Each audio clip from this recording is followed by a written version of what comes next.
ಎಲ್ಲರಿಗೂ ನಮಸ್ಕಾರ. ಮತ್ತೊಂದು ವಿಡಿಯೋಗೆ ಸ್ವಾಗತ. ನಾನು ನಿಮ್ಮ ಡಾರ್ಲಿಂಗ್ ಧನು. ಎಪಿಸೋಡ್ ನೋಡಿದ್ಮೇಲೆ ನಿಮ್ಗೆ ಹೇಗನ್ನಿಸ್ತು ಅಂತ ನಿಮ್ಮ ಮನಸ್ಸಿನ ಮಾತನ್ನು ಕಮೆಂಟ್ ರೂಪದಲ್ಲಿ ಬರ್ರಿ. ಖಂಡಿತವಾಗ್ಲೂ ಮಿಸ್ ಮಾಡ್ದೇನೆ ಕಮೆಂಟ್ ಮಾಡಿ. ಮುಖ್ಯವಾಗಿ ನಿನ್ನೆ ಎಪಿಸೋಡ್ ಅಲ್ಲಿ ತುಂಬಾ ಕೆಲವರಿಗೆ ಅನ್ಯಾಯ ಆಗ್ತಾ ಅನಿಸ್ತಾ ಇದೆ. ಯಾಕಂದ್ರೆ ಕ್ಯಾಪ್ಟನ್ ರಘು ಅವರು ತಗೊಂಡಿರೋ ನಿರ್ಧಾರಗಳು ಅಷ್ಟು ಸಮಂಜಸವಾಗಿರಲ್ಲ, ಕರೆಕ್ಟ್ ನ್ಯಾಯಪರವಾಗಿಲ್ಲ. ಯಾಕೆ ಅಂದ್ರೆ ಅವ್ರಿಗೆ ವಾದ ಪ್ರತಿವಾದ ಕೇಳಿದಾಗ ಇಲ್ಲಿ ಕ್ಲಿಯರ್ ಕಟ್ ಏನಾಗುತ್ತೆ ಅಂದ್ರೆ ಅವ್ರಿಗೆ ಫಿಕ್ಸ್ ಆಗ್ಬಿಟ್ಟಾರೆ, ಇವ್ರು ಸ್ಟ್ರಾಂಗು ಇವ್ರು ಲೋ, ಇವ್ರು ಸ್ಟ್ರಾಂಗು ಅವ್ರು ಲೋ ಅಂತ. ಅಲ್ಲ, ಕೆಲವು ಡಿಸಿಷನ್ಸ್ ಕರೆಕ್ಟ್ ಇದೆ, ಆದ್ರೆ 3-4 ಡಿಸಿಷನ್ಸ್ ತುಂಬಾ ರಾಂಗ್ ಇದೆ. ಅದು ಕ್ಯಾಲ್ಕುಲೇಟಿವ್ ಅಲ್ಲ, ಆ ರೀತಿಯಾಗಿ ಒಂದು ಡಿಸಿಷನ್ ತಗೊಂಡಿದ್ದಾರೆ. ಮುಖ್ಯವಾಗಿ ಇದ್ರ ಬಗ್ಗೆ ತುಂಬಾ ಕಂಪ್ಲೀಟ್ ಆಗಿ ಮಾತಾಡೋಣ. ಇನ್ನು ಅದಾದ್ಮೇಲೆ ಅದೇನು ಹೇಳ್ತಾರೆ, ಒಂದು ಗಾದೆ ಮಾತು, ರೋಗಿ ಬಯಸಿದ್ದು ಅದೇ, ಡಾಕ್ಟರ್ ಕೊಟ್ಟಿದ್ದು ಅದೇ. ಆ ರೀತಿಯಾಗಿತ್ತು ನಮ್ಮ ಸೂರಜ್ ಅವರು ಮತ್ತೆ ನಮ್ಮ ರಾಶಿಕಾ ಅವರ ಒಂದು ಲವ್ ಸ್ಟೋರಿ. ಅದೇ ರೀತಿ ಕ್ರಿಯೇಟ್ ಆಗ್ತಾ ಇತ್ತು. ಇನ್ನೊಂದು ಮುಖ್ಯವಾಗಿ ಮಾತಾಡ್ಲೇಬೇಕು, ಕಂಪ್ಲೀಟ್ ಆಗಿ ನಮ್ಮ ಕಾವ್ಯ ಅವರು ಒನ್ ಸೈಡ್ ಅಂತ ಹೇಳ್ಬೋದು. ಯಾಕಂದ್ರೆ ರಾಶಿಕಾ ಕಾವ್ಯ ಡಿಬೇಟ್ ಆದಾಗ ಅದ್ಭುತವಾಗಿ ಮಾತಾಡಿದ್ರೆ, ಓಪನ್ ಚಾಲೆಂಜ್ ಮಾಡ್ತಾರೆ, ನಾನು ಈ ರೀತಿ ಇರ್ತೀನಿ, ಈ ರೀತಿ ಆಟ ಆಡ್ತೀನಿ, ನಿಂಗೆ ಆಡೋ ತಾಕತ್ತಿದೆಯಾ ಅಂತ. ದರ್ಸ್ತಾ ಒಂದ್ ಮಾತು ಹೇಳ, ನಾನು ಎಪಿಸೋಡ್ ಅಲ್ಲಿ ಟಾಸ್ಕ್ ಇರ್ಲಿ ಇಲ್ದೇ ಇರ್ಲಿ, ಏನೇ ಇರ್ಲಿ, ಯಾರೇ ಇರ್ಲಿ, ಯಾರೇ ಬರ್ಲಿ, ಯಾರೇ ಹೋಗ್ಲಿ, ಎಷ್ಟೇ ಜನ ವೈಲ್ಡ್ ಕಾರ್ಡ್ ಬರ್ಲಿ, Gilli is the episode energy ಅಂತ ಹೇಳ್ಬೋದು. ಪ್ರತಿ ಎಪಿಸೋಡ್ ವೀಕೆಂಡ್ ತಗೊಳ್ಳಿ, ವೀಕ್ ಡೇಸ್ ತಗೊಳ್ಳಿ, ಯಾವಾಗ ಅದು ತಗೊಳ್ಳಿ, ರಾತ್ರಿ 2 ಗಂಟೆಗೆ ಓಪನ್ ಮಾಡಿ ನೋಡಿ. ನಾನು ಹೇಳ್ತಾರೆ, ಎಕ್ಸಾಂಪಲ್ ಹೇಳ್ತಿರೋದು. ಆ ರೀತಿಯಾಗಿ ಈ ಎಪಿಸೋಡ್ಗೆ ಗಿಲ್ಲಿ ಮತ್ತು ಕಾವ್ಯ ಎನರ್ಜಿಕ್ ಅಂತ ಹೇಳ್ಬೋದು, ಎನರ್ಜಿ ಅಂತ ಹೇಳ್ಬೋದು. ಎಪಿಸೋಡ್ಗೆ ಎನರ್ಜಿ ಅಂತ ಹೇಳ್ಬೋದು. ಆ ರೀತಿಯಾಗಿತ್ತು. ಕಂಪ್ಲೀಟ್ ಆಗಿ ಇನ್ನೊಂದು ಇದ್ರ ಬಗ್ಗೆ ಕಂಪ್ಲೀಟ್ ಆಗಿ ಮಾತಾಡೋಣ. ಇನ್ನು ಅದಾದ್ಮೇಲೆ ಮುಖ್ಯವಾಗಿ ಸುಧೀರ್ ಅವರ ಓವರ್ ಆಕ್ಟಿಂಗ್ ಇದೆ ನೋಡಿ, ಕಂಪ್ಲೀಟ್ ಆಗಿ ಡಿಸಪಾಯಿಂಟೆಡ್ ಮಾಡಿದ್ದು. ಆಕ್ಚುಲಿ ಯಾವ ರೀತಿ ಬಿಹೇವ್ ಮಾಡ್ತಾರೆ ಅಂದ್ರೆ ಕಂಪ್ಲೀಟ್ ಆಗಿ ಓವರ್ ಆಕ್ಟಿಂಗ್ ಮಾಡ್ತಾರೆ. ಅದೇನಿದೆಯೋ ಅದ್ ಮಾತಾಡ್ಬೇಕು, ಏನಿದೆ ಅದು ಎಕ್ಸ್ಪ್ರೆಸ್ ಮಾಡ್ಬೇಕು. ಒಬ್ಬ ಒಳ್ಳೆ ಕಂಟೆಸ್ಟೆಂಟ್ ಆಗ್ಬೇಕಂದ್ರೆ ನಿಮ್ಮ ಒಂದು ಸೈಲೆನ್ಸ್ ಆಗಿರ್ಬೋದು, ನಿಮ್ಮ ಮಾತಾಗಿರ್ಬೋದು ಕ್ಲೀನ್ ಆಗಿ ವ್ಯಕ್ತಪಡಿಸ್ಬೇಕು. ಅದ್ ಬಿಟ್ಬಿಟ್ಟು ಏನೇನೋ ಎಲ್ಲ ಮಾತಾಡ್ತಾರೆ. ಕಂಪ್ಲೀಟ್ ಆಗಿ ನೀವು ಲೈವ್ ನೋಡಿದ್ರೆಗಿನ ಲೈವ್ ಎಪಿಸೋಡ್ ಏನಾದ್ರು ನೋಡಿದ್ರೆ ಕಂಪ್ಲೀಟ್ ಆಗಿ ಬೇಕು ಅಂತಾರೆ. ಅಷ್ಟೆಲ್ಲ ವರಷ್ಟು ಬಿಹೇವ್ ಮಾಡ್ತಾರೆ ನಮ್ಮ ಸುಧೀರ್ ಅವರು. ಕಂಪ್ಲೀಟ್ ಆಗಿ ಈ ವಿಷಯಗಳ ಬಗ್ಗೆ ತುಂಬಾ ಚರ್ಚೆ ಮಾಡೋಣ. ಎಪಿಸೋಡ್ ಯಾರು ವಾದ ಹೇಗಿತ್ತು, ಯಾರು ಒಂದು ಓವರ್ ಆಕ್ಟಿವ್ ಮಾಡ್ತಾ ಇದ್ರು, ಯಾರು ವಾದ ಸರಿ ಇತ್ತು, ಯಾರು ಕರೆಕ್ಟ್ ಎಲ್ಲ ಮಾತಾಡಿದ್ರು, ರಘು ಅವರು ತಗೊಂಡಿರೋ ನಿರ್ಧಾರಗಳು ಯಾವ ತಪ್ಪು ಯಾವ ಸರಿ, ಅದರಿಂದ ಅನ್ಯಾಯ ಆದ ಕಂಟೆಸ್ಟೆಂಟ್ ಗಳು ಯಾರು ಅಂತೆಲ್ಲ ಕಂಪ್ಲೀಟ್ ಆಗಿ ಮಾತಾಡೋಣ. ದಯವಿಟ್ಟು ಚಾನಲ್ ಯಾರನ್ನ ಹೊಸ ನೋಡ್ತಿದ್ರೆ ಮಿಸ್ ಮಾಡ್ದಾನೆ ಸಬ್ಸ್ಕ್ರೈಬ್ ಮಾಡಿ, ಲೈಕ್ ಮಾಡಿ, ಶೇರ್ ಮಾಡಿ. ತುಂಬಾ ಜನ ವಿಡಿಯೋಸ್ ನೋಡ್ತಾ ಇದ್ರೆ ಬಟ್ ಲೈಕ್ ಮಾಡ್ತಾ ಇಲ್ಲ. ದಯವಿಟ್ಟು ಲೈಕ್ ಮಾಡಿ, ಪಕ್ಕದಲ್ಲಿ ಹೈ ಬಟನ್ ಕೊಡಿ. ಅದರಿಂದ ವಿಡಿಯೋ ವೈರಲ್ ಆಗೋ ಚಾನ್ಸಸ್ ಇರುತ್ತೆ, ನಮ್ಗೂ ಹೆಲ್ಪ್ ಆಗುತ್ತೆ, ಮತ್ತೆ ವಿಡಿಯೋ ಮಾಡಿ ಕೂಡ ತುಂಬಾ ಉತ್ಸಾಹ ಬರುತ್ತೆ. ದಯವಿಟ್ಟು ಲೈಕ್ ಮಾಡಿ, ಐ ಬಟನ್ ಕೊಡಿ. ಮುಖ್ಯವಾಗಿ ಡಿಡಿ ಟಿವಿ ಕಾಣಂತ ವ್ಯಾಟ್ಸಪ್ ಲಿಂಕ್ ಇರ್ತದೆ, ಹೋಗಿ ಜಾಯಿನ್ ಆಗಿ. ಅಫಿಷಿಯಲ್ ಆಗಿ ಅಪ್ಡೇಟ್ಸ್ ಗಳೆಲ್ಲ ಸಿಗ್ತಾ ಇರುತ್ತೆ ನಿಮ್ಗೆ. ಮುಖ್ಯವಾಗಿ ವಿಷಯಕ್ಕೆ ಬಂದ್ಬಿಡೋಣ. ಬಿಗ್ ಬಾಸ್ ಮನೆ ಎಪಿಸೋಡ್ ಅಂತ ತಗೊಂಡ್ರೆ ಸ್ಟಾರ್ಟಿಂಗ್ ಅಲ್ಲೇ ಬಿಗ್ ಬಾಸ್ ಗೆಳೆಯರೇ ಓ ಗೆಳೆಯರೇ ಈ ಸಾಂಗ್ ಹಾಕ್ತಾರೆ. ಸಾಂಗ್ ಆದ್ಮೇಲೆ ಸಖತ್ತಾಗಿ ಕೆಲವು ಜನ ಡ್ಯಾನ್ಸ್ ಮಾಡ್ತಾರೆ, ಕೆಲವು ಜನ ನಿದ್ದೆ ಮೂಡಲ್ಲಿ ಇರ್ತಾರೆ. ಇನ್ನು ಅದಾದ್ಮೇಲೆ ಸ್ಟಾರ್ಟ್ ಆಗುತ್ತೆ ನಮ್ಮ ಬಿಗ್ ಬಾಸ್ ಮನೆ, ಅಂದ್ರೆ ಬಿಗ್ ಬಾಸ್ ಕಾಲೇಜ್ ಅಷ್ಟು ಆಗುತ್ತೆ. ಅದಕ್ಕಿಂತ ಮುಂಚೆನೆ ನಮ್ಮ ಗಿಲ್ಲಿನ ಆಲ್ರೆಡಿ ಶುರು ಮಾಡಿರ್ತಾರೆ ಕೂಡ ಎಂಟರ್ಟೈನ್ಮೆಂಟ್ ಕೊಡಕ್ಕೆ. ಗಿಲ್ಲಿನ ಸ್ವಿಮ್ಮಿಂಗ್ ಪೂಲ್ ಎತ್ತಕ್ಕೆ ಟ್ರೈ ಮಾಡ್ತಾರೆ, ಆಗ್ತಾರೆ ಕೂಡ. ಅದು ಕಿಚ್ಚ ಸರ್ ಒಂದು ಇದೇನ ಕೊಟ್ಟಿದ್ದಾರೆ ಅಂತ ಹೇಳಿ ಇಲ್ಲಿ ಸ್ವಲ್ಪ ಕಾಮಿಡಿ ತಗೊಂತಾರೆ ಗಿಲ್ಲಿ. ಇನ್ನು ಅದಾದ್ಮೇಲೆ ಆಟ ಆಡ್ಸ್ತಾನೆ, ರಘು ಅವ್ರನ್ನ ಆಟ ಆಡ್ಸ್ತಾನೆ, ಪ್ರಿನ್ಸಿಪಲ್ ರಘು ಅವ್ರನ್ನ. ಏನಂತ ಗೊತ್ತಾ, ಅಶ್ವಿನಿ ಅವ್ರ ಹತ್ರ ಮಾತಾಡ್ಬೇಕು, ಅಶ್ವಿನಿ ಗೌಡ ಹತ್ರ ಕನೆಕ್ಷನ್ ಮಾಡ್ಬೇಕಂತ. ಕಳ್ತನದಿಂದ ಬೆಕ್ಕೋದಂಗ್ ಹೋಗ್ತೀಯಾ, ಆ ರೀತಿ ಹೋಗ್ತೀಯಾ, ಈ ರೀತಿ ಹೋಗ್ತೀಯಾ, ಡೈರೆಕ್ಟ್ ಆಗಿ ಹೋಗಿ ಮಾತಾಡ್ಸ್ಬೋದಲ್ಲ, ಯಾಕೆ ನಿಮಗೆ ಭಯನಾ, ತಾಕತ್ತಿಲ್ವಾ ಅಂತೆಲ್ಲ ನಮ್ಮ ರಘು ಅವ್ರಿಗೆ ಟಾಂಟ್ ಕೊಟ್ಟು ಟೀಟ್ಲೆ ಕೊಟ್ಟು ಅವ್ರನ್ನೇ ಇದು ಮಾಡಂಗ್ ಮಾಡ್ತಾನೆ. ಇದರಿಂದ ಸ್ವಲ್ಪ ಉರ್ಕೊಂತಾರೆ ಇದಾರೆ ಅಂತ ಕ್ಲಿಯರ್ ಕಟ್ ಆಗಿ ನನಗಂತೂ ಕಾಣಿಸ್ತಾ ಇತ್ತು ಯಾರು ನಮ್ಮ ಕ್ಯಾಪ್ಟನ್ ರಘು ಅವರು. ಇನ್ನು ಮುಖ್ಯವಾಗಿ ಎಪಿಸೋಡ್ ಸ್ಟಾರ್ಟ್ ಆಗಿದೆ ಹೇಳ್ತನಲ್ಲ, ಬಿಗ್ ಬಾಸ್ ಕಾಲೇಜ್ ಸ್ಟಾರ್ಟ್ ಆಗುತ್ತೆ. ಅಂದ್ರೆ ಬಿಗ್ ಬಾಸ್ ಹೌಸ್ ಈ ವಾರ ಕಾಲೇಜ್ ಆಗಿರುತ್ತೆ, ಇಡೀ ವಾರ ಕಾಲೇಜ್ ರೂಪದಲ್ಲಿ ಇರುತ್ತೆ. ಆ ಕಾಲೇಜ್ ರೂಪಲ್ಲಿ ನಮ್ಮ ರಘು ಅವರು ಪ್ರಿನ್ಸಿಪಲ್ ಆಗಿರ್ತಾರೆ, ಕ್ಯಾಪ್ಟನ್ ಪ್ರಿನ್ಸಿಪಲ್ ಆಗಿರ್ತಾರೆ. ಅವರು ಪ್ರತಿದಿನ ಒಬ್ಬರಿಗೆ ಗೋಲ್ಡನ್ ಸ್ಟೂಡೆಂಟ್ ಅಂತ ಹೇಳಿ ಕೊಡ್ತಾರೆ. ಅವರು ಕ್ಯಾಪ್ಟನ್ ಕಂಟೆಂಡರ್ ಆಗಿ ಸೆಲೆಕ್ಟ್ ಆಗ್ತಾರೆ ಅಂತ ಹೇಳಿ ಬಿಗ್ ಬಾಸ್ ಕಡೆಯಿಂದ ಒಂದು ಅನೌನ್ಸ್ಮೆಂಟ್ ಬರುತ್ತೆ. ಆ ಅನೌನ್ಸ್ಮೆಂಟ್ ಆದ್ಮೇಲೆ ಇನ್ನ ಬಿಗ್ ಬಾಸ್ 2 ಗ್ರೂಪ್ ಮಾಡಿರ್ತಾರೆ. ಆ ಗ್ರೂಪ್ ಅಲ್ಲಿ ಒಂದು ಬ್ಲೂ ಟೂಮ್, ಒಂದು red tomb. Blue tomb red tomb ಅಂತ ತಗೊಂಡಾಗ ಇಲ್ಲಿ ಖಂಡಿತವಾಗ್ಲೂ ನಾನು ಆಲ್ರೆಡಿ ನಿಮ್ಗೆ ಆಲ್ರೆಡಿ ಲೈವ್ ಅಪ್ಡೇಟ್ ಒಂದು ಕೊಟ್ಟಿದ್ದೆ ನೋಡಿ. ದಯವಿಟ್ಟು ರೆಡ್ ಟೀಮ್ ಅಂತ ತಗೊಂಡಾಗ ರಕ್ಷಿತಾ, ಕಾವ್ಯ, ಅಭಿಷೇಕ್, ಸೂರಜ್, ಚಂದ್ರಪ್ರಭಾ, ಮಲ್ಲಮ್ಮ, ಧ್ರುವಂತು ಮತ್ತು ಜಾಹ್ನವಿ ಇವರು ಒಂದು ರೆಡ್ ಟೀಮ್ ಅಲ್ಲಿ ಇರ್ತಾರೆ. ಬ್ಲೂ ಟೀಮ್ ಅಂತ ತಗೊಂಡ್ರೆ ಅಶ್ವಿನಿ, ಗಿಲ್ಲಿ, ಸ್ಪಂದನ, ಧನುಷ್, ರಾಸಿಕಾ, ಸುದಿ, ಮಾಳು ಮತ್ತು ರಿಷಾ. ಈ ಟೀಮ್ ಸ್ಟ್ರಾಂಗ್ ಇದೆ ಅಂತ ಅನಿಸ್ತಾ ಇದೆ. ಬಟ್ ಮಾತಾಡಬೇಕು, ಮಾತಾಡಿದ್ರೆ ಈ ಟಾಸ್ಕ್ ಅಲ್ಲಿ ಗೆಲ್ಲಕ್ ಸಾಧ್ಯ ಇರುತ್ತೆ. ನನ್ಗನ್ಸುತ್ತೆ ಈ ಟಾಸ್ಕ್ ಅಲ್ಲಿ ಫಿಸಿಕಲ್ ಟಾಸ್ಕ್ ಬರ್ಬೋದು, ಕಬಡ್ಡಿ ಅಂತವೆಲ್ಲ ಬರ್ಬೋದು, ಮತ್ತೆ ಏನನ್ನ ಫಿಸಿಕಲ್ ಟಾಸ್ಕ್ ಆಗ್ಬೋದು. ಯಾಕಂದ್ರೆ ಸ್ಕೂಲ್ ಡೇಸ್, ಕಾಲೇಜ್ ಡೇಸ್ ಅಂದ್ಮೇಲೆ ಕಾಮನ್ ಆಗಿ ಇದ್ದೇ ಇರುತ್ತಲ್ಲ, ಆ ರೀತಿ ಟಾಸ್ಕ್ ಕೂಡ ಬರ್ಬೋದು. ಬಟ್ ರೆಡ್ ಟೀಮ್ ಕಂಪೇರ್ ಮಾಡ್ಕೊಂಡ್ರೆ ರೆಡ್ ಟೀಮ್ ಅಲ್ಲಿ ಅಭಿಷೇಕ್, ಸೂರಜ್, ಅದಾದ್ಮೇಲೆ ಧ್ರುವಂತ್ ಅವ್ರು ಇದ್ದಾರೆ, ಅಷ್ಟು ಬಿಟ್ರೇನೆ. ಇನ್ನು ಬ್ಲೂ ಟೀಮ್ ತಗೊಂಡಾಗ ಗಿಲ್ಲಿ ಇದ್ದಾರೆ, ಧನುಷ್ ಇದ್ದಾರೆ, ಸುದಿ ಇದ್ದಾರೆ, ಮಾಳು ಇದ್ದಾರೆ. ಇವ್ರದ್ದು ಸ್ವಲ್ಪ ಟೀಮು ಸ್ಟ್ರಾಂಗ್ ಆಗ್ತಾ ಇದೆ ಈ ತಗೊಂಡಾಗ. ಇನ್ನು 2 ಟೀಮ್ ಸ್ಟ್ರಾಂಗ್ ಆಗ್ತವೆ. ಈ 2 ಟೀಮ್ ಇವ್ರು ಇರ್ತವೆ. ಈ 2 ಟೀಮ್ ಆದ್ಮೇಲೆ ಕಂಪ್ಲೀಟ್ ಆಗಿ ಏನಿರುತ್ತೆ, ಇನ್ನ ಪ್ರಿನ್ಸಿಪಲ್ ಬರ್ತಾರೆ. ಪ್ರಿನ್ಸಿಪಲ್ ಬಂದಾಗ ಕಂಪ್ಲೀಟ್ ಆಗಿ ಟೀಮ್ಗಳೆಲ್ಲ ಡಿವೈಡ್ ಆಗ್ತವೆ. ಬಿಗ್ ಬಾಸ್ ಕಡೆಯಿಂದ ಅನೌನ್ಸ್ಮೆಂಟ್ ಬಂದಿರ್ತೀರ ಅಂದ್ರೆ 2 ಭದ್ರ ಶತ್ರುಗಳಾಗಿರ್ತಾರೆ. 2 ಕಾಲೇಜ್ ಡೇ ಅಲ್ಲಿ ಹೋಗಿರ್ತೀರಾ, ಶತ್ರುಗಳ ತರ ಹೊಡೆದಾಡ್ತಿದ್ರ, ಕಿತ್ತಾಡ್ತಿರ್ತೀರಾ ಅಂದ್ರೆ ಬಿಗ್ ಬಾಸ್ ಇದೇ ಬೇಕು. ಬಿಗ್ ಬಾಸ್ ಕೂಡ ಕ್ಲಿಯರ್ ಕಟ್ ಆಗಿ ಪ್ಲಾನ್ ಮಾಡಿದಾರೆ, ಅದೇ ರೀತಿ ಪ್ಲಾನ್ ಮಾಡ್ತಾರೆ. ಆಲ್ರೆಡಿ ಕಿತ್ತಾಡ್ತಾ ಇದಾರೆ. ಇನ್ನು ಕಿತ್ತಾಡಿ ಅಂತ ಟಾಸ್ಕ್ ಕೊಟ್ರೆ ಕಿತ್ತಾಡ್ತಾ ಇರ್ತಾರ, ಕಂಪ್ಲೀಟ್ ಆಗಿ ಕಿತ್ತಾಡ್ತಾರೆ. ಇಲ್ಲಂತ ಖಂಡಿತವಾಗ್ಲೂ ಹೇಳ್ಬೋದು, ಗಿಲ್ಲಿ ಪ್ರತಿ ಟೈಮ್ ಅಂದ್ರೆ ಎಲ್ಲ ರೆಡಿಯಾಗಿ ಬರ್ತಾರೆ. ಬಟ್ಟೆ ಎಲ್ಲ ಬರ್ತವೆ, ಬಟ್ಟೆ ಎಲ್ಲ ಬಂದ್ಮೇಲೆ ರೆಡಿಯಾಗಿ ಬಂದ್ಮೇಲೆ ಒಬ್ಬೊಬ್ರಿಗೆ ಒಂದು ಕ್ವಶನ್ ಕೇಳ್ತಿರ್ತಾರೆ. ಅಂದ್ರೆ ರೆಸ್ಪೆಕ್ಟ್ ಅಂದ್ರೆ ಏನು, ರೆಸ್ಪೆಕ್ಟ್ ಅಂದ್ರೆ ಏನು, ಯಾವ ರೀತಿ ನೀವು ಕೊಡ್ತೀರಾ, ರೆಸ್ಪೆಕ್ಟ್ ಅಂದ್ರೆ ಏನಂತ ಎಕ್ಸ್ಪ್ಲೇನ್ ಮಾಡಿ ಅಂತ ಕೇಳಿದಾಗ ಗಿಲ್ಲಿ ಕೇಳ್ತಾರೆ ಗುರು, ಒಬ್ಬ ಎಂತ ಕಾಮಿಡಿ ಗೊತ್ತಾ. ರೆಸ್ಪೆಕ್ಟ್ ಅಂದ್ರೆ ಏನು, ಮರ್ಯಾದೆ ಅಂದ್ರೆ ಏನು. ಈಗ ನೀವಿದ್ರ ರಘು ಬಾರು ಅಂದ್ರೆ ಅದು ರೆಸ್ಪೆಕ್ಟ್ ಅಲ್ಲ. ರಘು ಸರ್ ಅಂದ್ರೆ ಅದು ರೆಸ್ಪೆಕ್ಟ್. ಬಾಲೆ ಮಚ್ಚ ರಘು ಅಂದ್ರೆ ಅದಲ್ಲ. ರಘು ಪ್ರಿನ್ಸಿಪಲ್ ಸರ್ ಅವರೇ ಹೇಗಿದ್ರ, ಇದು ರೆಸ್ಪೆಕ್ಟ್ ಅಂತ ಕಾಮಿಡಿ ಮಾಡ್ತಾರೆ ನೋಡ್ಗುರು. ಸಖತ್ತಾಗಿ ನಕ್ಕು ನನಗಂತೂ ಸಾಕಾಯ್ತು, ಹೊಟ್ಟೆ ಉಣ್ಣೋಗ ನಕ್ಕಿದ್ದೀನಿ. ಆ ರೀತಿ ಎಲ್ಲ ಕಾಮಿಡಿ ಮಾಡ್ತಾ ಇದ್ರು. ಕಂಪ್ಲೀಟ್ ಆಗಿ ನೀವು ಲೈವ್ ನೋಡಿದ್ರೆ ನನಗೆ ಆಕ್ಚುಲಿ 1.5 hour ಗಿಲ್ಲಿದ್ಬಿಟ್ರೆ ಸಾಕಂತ ಕಮೆಂಟ್ಸ್ ಬರ್ತಾ ಇದ್ರು. ಬಟ್ ಆ ರೀತಿಯಲ್ಲಿ ಆಗುತ್ತಾ, ಕಂಪ್ಲೀಟ್ ಆಗಿ ಆಗಲ್ಲ, ಚಾನ್ಸೇ ಇಲ್ಲ. ಬಟ್ ಎಂಟರ್ಟೈನ್ಮೆಂಟ್ ತಗೊಂಡಾಗ ತುಂಬಾ ಅಂದ್ರೆ ತುಂಬಾ ಹೆವಿ ಎಂಟರ್ಟೈನ್ ಮಾಡ್ತಾರೆ ಗುರು. ಎಷ್ಟು ಅಂದ್ರೆ ಮಾಡೋರು ಸಾಂಗ್ ಆಡೋಕೆ ಪ್ರಯತ್ನ ಪಡ್ತಿರ್ತಾರೆ. ಆ ಟೈಮಲ್ಲಿ ಒಂದು ವಿಡಿಯೋ ವೈರಲ್ ಆಗ್ತಾ ಇದೆ. ಆ ವಿಡಿಯೋ ನೋಡಿದ್ರೆ ತುಂಬಾ ಅಂದ್ರೆ ತುಂಬಾ ನಗು ಬರುತ್ತೆ. ಆ ರೀತಿ ಎಲ್ಲ ಕಾಮಿಡಿ ಮಾಡ್ತಾರೆ ನಮ್ಮ ಗಿಲ್ಲಿ. ಇನ್ನು ಅದಾದ್ಮೇಲೆ ಅವ್ರನ್ನ ಹೊರಗಡೆ ಕಳಿಸ್ತಾರೆ. ನಮ್ಮ ಗಿಲ್ಲಿನ ಹೊರಗಡೆ ಕಳಿಸಿದ ಮೇಲೆ ನೀನು ಹೊರಗಡೆ ಇರೋ ಅಂತ ಅಂದ್ರೆ ರೆಸ್ಪೆಕ್ಟ್ ಅಂದ್ರೆ ಏನು, ಯಾವ ರೀತಿ ಇರಲ್ಲ ಅಂತ ಒಂದು ಎಕ್ಸಾಂಪಲ್ ಕೇಳ್ಬೇಕಾದ್ರೆ ನಮ್ ಗಿಲ್ಲಿನ ತೋರಿಸ್ತಾರೆ. ಈ ಸ್ಟೂಡೆಂಟ್ ತರ ನೀವು ಇರ್ರೆಸ್ಪೆಕ್ಟ್ ಆಗಿರ್ಬೋದು, ರೆಸ್ಪೆಕ್ಟ್ ಆಗಿರ್ಬೇಕಂತ ನಮ್ಮ ಕ್ಯಾಪ್ಟನ್ ರಘು ಅವ್ರು ಹೇಳ್ತಾರೆ. ಬಟ್ ಗಿಲ್ಲಿ ಎಂಟ್ರಿ ಆಗ್ತಾನೆ. ನೋಡು, ರೆಸ್ಪೆಕ್ಟ್ ಅಂದ್ರೆ ನನಗೆ ಒಂದು ಮೋಟಿವೇಶನ್ ಬೇಕಂದ್ರೆ ಒಂದು ಫೋಟೋ ಇದೆ, ಆ ಫೋಟೋ ತಗೊಂಡು ನೀನು ಮೋಟಿವೇಶನ್ ಹೇಳ್ಕೊಡು, ಯಾವ ರೀತಿ ಆಡ್ಬೇಕು, ಯಾವ ರೀತಿ ತಗೋಬೇಕು, ಯಾವ ರೀತಿ ಆಟ ಆಡ್ಬೇಕಂತ. ನನ್ನನ್ನೇ ಲೋ ಸ್ಟೂಡೆಂಟ್ ಅಂತೀಯ, ನನ್ನನ್ನೇ ವೇಸ್ಟ್ ಅಂತೀಯ, ನಾನೇ ಬೆಸ್ಟ್ ಅಂತ ಹೇಳಿ ಅದನ್ನ ಡಿಫೈಂಡ್ ಮಾಡ್ಕೊಂತ ನೋಡು.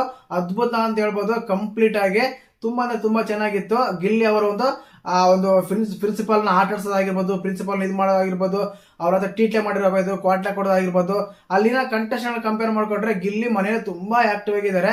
ತುಂಬಾ ಅಂದ್ರೆ ತುಂಬಾ ಇಷ್ಟ ಆಗ್ತಾರೆ. ತುಂಬಾ ಜನ ಕೂಡ ಲೈಕ್ ಮಾಡ್ತಾ ಇದಾರೆ. ಪ್ರೆಸೆಂಟ್ ಮುಂದೆ ಯಾವ ರೀತಿ ಇರ್ತಾರೋ ಗೊತ್ತಿಲ್ಲ, ಬದಲಾಗ್ತಾರ, ಹಾಗೆ ಇರ್ತಾರಂತ. ಸ್ವಲ್ಪ ಸೀರಿಯಸ್ನೆಸ್ ಬೇಕಂತ ಹೇಳ್ತಾ ಇದಾರೆ. ಅದು ಖಂಡಿತವಾಗ್ಲೂ ಬರ್ಲಿ ಅಂತ ಬಯಸೋಣ. ಇನ್ನು ಅದಾದ್ಮೇಲೆ ಹೇಳ್ತಾಳ 2 team, blue team, red team ಅಂತ. ಈ ಟೀಮ್ ಅಲ್ಲಿ ಏನಂದ್ರೆ ಮುಖ್ಯವಾಗಿ ನಾನು ಹೈಲೈಟ್ಸ್ ಮಾತ್ರ ಮಾತಾಡೋಣ. ನಾಮಿನೇಟ್ ಮಾಡಕ್ಕೆ ನಾಮಿನೇಟ್ ಅಂತ ನೋಡಿ ವಾದ ಮಾಡ್ಕೋಬೇಕು ಇಬ್ರು. ಅದೇನು ಸ್ಪರ್ಧೆ ಮನೋಭಾವ ಇರುತ್ತಲ್ಲ, ಅದರಲ್ಲಿ ಅದು ನಾವು ಡಿಬೇಟ್ ಮಾಡ್ಕೋಬೇಕು. ಡಿಬೇಟ್ ಒಂದು ಸ್ಪರ್ಧೆ ಬರುತ್ತೆ.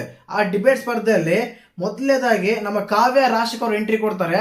ಎಕ್ಸಲೆಂಟ್ ಅಂತ ಹೇಳ್ಬೋದು. ಕಾವ್ಯ ಒಂದೆಲ್ಲ ಫೀಮೇಲ್ ಕಂಟೆಸ್ಟೆಂಟ್ ಗಳಲ್ಲಿ ಸ್ವಲ್ಪ ಹೆವಿ ಓವರ್ ಆಕ್ಟಿಂಗ್ ಮಾಡ್ದಾನೆ, ಬೇರೆಯವ್ರ ಬಗ್ಗೆ ಕೆಟ್ಟದಾಗ ಮಾತಾಡ್ದಾನೆ, ಇನ್ನೊಬ್ಬರ ಬಗ್ಗೆ ಚಿಂತೆ ಮಾಡ್ದಾನೆ, ಆರಾಮಾಗಿ ಅವ್ರ ಆಟನ ಜೆನ್ಯೂನ್ ಆಗಿ ಬ್ಯೂಟಿ ವಿತ್ ಬ್ರೈನ್ ಅಂತ ನೋಡಿ ಅಂದವಾಗಿದ್ದಾರೆ, ಚಂದವಾಗಿದ್ದಾರೆ, ತಲೆನೇ ಕೂಡ ಇದೆ. ಅಷ್ಟು ಶಾರ್ಪ್ ಆಗಿ ಆಟ ಆಡ್ತಾರೆ. ಗಿಲ್ಲಿ ಜೊತೆಗಿರ್ತಾರೆ. ಇನ್ನೊಬ್ರು ಅಸಹ್ಯ ಪಡುವಷ್ಟು ಕ್ಲೋಸ್ ಇರಲ್ಲ, ಬೇಡ ಅನ್ನೋ ಅಷ್ಟು ಇದು ಇರಲ್ಲ, ಅಷ್ಟು ಚೆನ್ನಾಗಿರ್ತಾರೆ. ಕೆಲವು ಜೋಡಿ ನೋಡಿದ್ರೆ ನಿಮ್ಗೆ ಗೊತ್ತಿರುತ್ತೆ ಯಾವ ರೀತಿ ಎಲ್ಲ ಮಾಡ್ತಾ ಇದಾರೆ ಅಂತೇಳಿ. ಕಂಪ್ಲೀಟ್ ಆಗಿ ನೋಡಿರ್ತಾರ. ಅದಕ್ಕಿಂತ ಮುಂಚೆ ಇಂಪಾರ್ಟೆಂಟ್ ಒಂದು ವಿಷಯ ಹೇಳ್ಬೇಕು. ಈ ನಮ್ಮ ಯಾರ್ಯಾರು ನಮ್ಮ ಸೂರಜ್ ಅವರು, ರಾಶಿಕ್ ಅವರು ಇದಾರಲ್ಲ, ಈ ರಾಶಿಕಾ ಸೂರಜ್ ಅವ್ರು ಏನ್ ಮಾಡ್ತಾರೆ ಅಂದ್ರೆ BB ಕಾಲೇಜ್ ಅಂದ್ಮೇಲೆ ನೀವು ಪ್ರೇಮಿಗಳಾಗಿ ಇರ್ತೀರಾ, ಪ್ರೇಮಿಗಳಾಗಿ ಉದ್ಭವ ಆಗ್ತಾರೆ. ಯಾವಾಗಾದ್ರೂ ಬಿಗ್ ಬಾಸ್ ಕಡೆ ಅನಿಸ್ಬಿಡುತ್ತೋ ಇವ್ರೇನೇ ಇವ್ರಿಗೆ ಜೋಡಿಯಾಗಿ ಓಡಾಡ್ತಿರ್ತಾರೆ, ಜೋಡಿಯಾಗಿ ಇದು ಮಾಡ್ತಿರ್ತಾರೆ, ಕೆನ್ನೆ ಮುಟ್ಕೊಂತಾರೆ. ಇಲ್ಲಿ ಮಾಡೋದ ತಪ್ಪು ಅಂತ ಹೇಳ್ತಾ ಇಲ್ಲ.